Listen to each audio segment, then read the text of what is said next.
Can stress really make your bones weaker? Absolutely.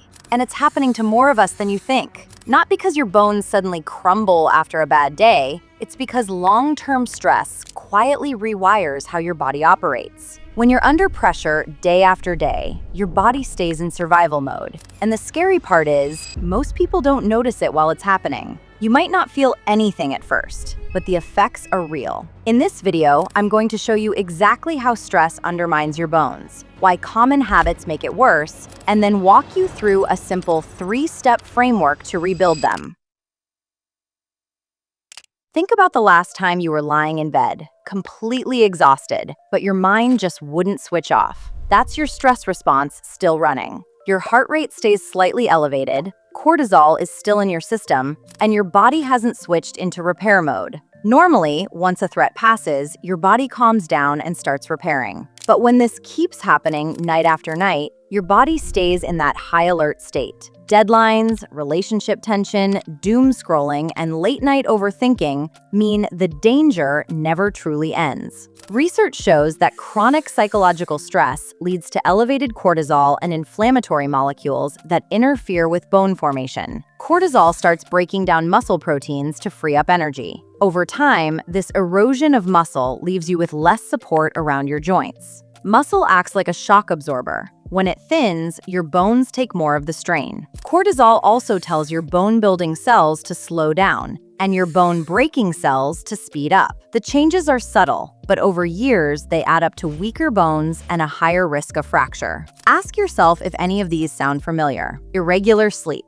Poor or inconsistent sleep is strongly linked with lower bone mineral density and higher osteoporosis risk. Your body does most of its repair work at night. Skip sleep, and you miss out on the hormone pulses that strengthen your bones and repair your muscles. Constant overthinking and notifications. Chronic worrying and non-stop digital stimulation keep cortisol elevated. Prolonged psychological stress not only triggers inflammatory chemicals that weaken bone, it also makes you feel on edge all the time. Punishing workouts on little sleep. High-intensity exercise is great when you're well-rested, but pushing through fatigue sends another emergency signal. Too much stress combined with too little recovery ramps up inflammation and drives the same breakdown of muscle and bone. Too much sitting. Studies on older adults show that more sedentary time is associated with higher osteoporosis risk, while replacing even modest chunks of sitting with moderate activity lowers that risk significantly.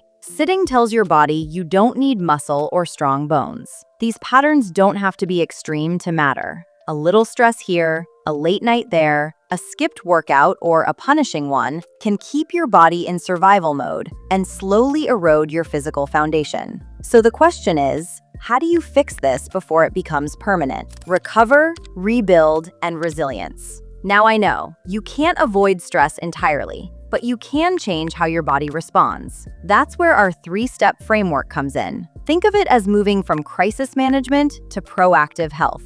Each step builds on the last. First, recover. This is about lowering the overload your body is stuck in. Start with sleep.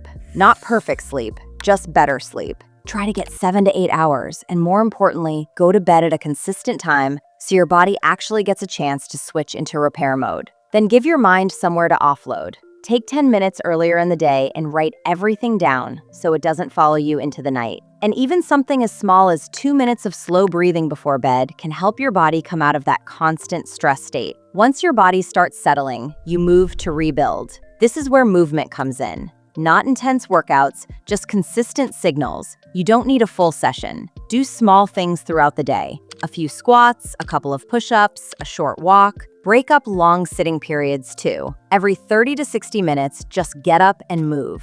And when this starts feeling easier, you can slowly add some resistance. Light weights, bands, nothing extreme. Just enough to give your body a reason to adapt. And then comes resilience. This is where most people fail. Not because it's hard, but because they try to change everything at once. Instead, keep it simple. Pick one habit for recovery and one for movement, and stick to just that. Attach it to something you already do so you don't have to rely on motivation. And instead of tracking numbers, pay attention to how you feel. Better sleep, less stiffness, more energy. That's your feedback. And one thing people underestimate here, Being too hard on yourself just adds more stress. Consistency beats perfection every time. So, can stress make your bones weaker? Yes. But the real danger isn't a sudden fracture. It's the slow fade that happens when your body stays in survival mode. Your body isn't weak, it's overloaded. And if you don't fix that, it will keep adapting in the wrong direction. High cortisol and inflammation break down muscle and bone. Lack of sleep raises your risk of lower bone density. Too much sitting tells your body it doesn't need to invest in keeping you strong. Piling punishing workouts on top of sleep deprivation and stress only deepens the problem. By lowering overload and protecting your sleep,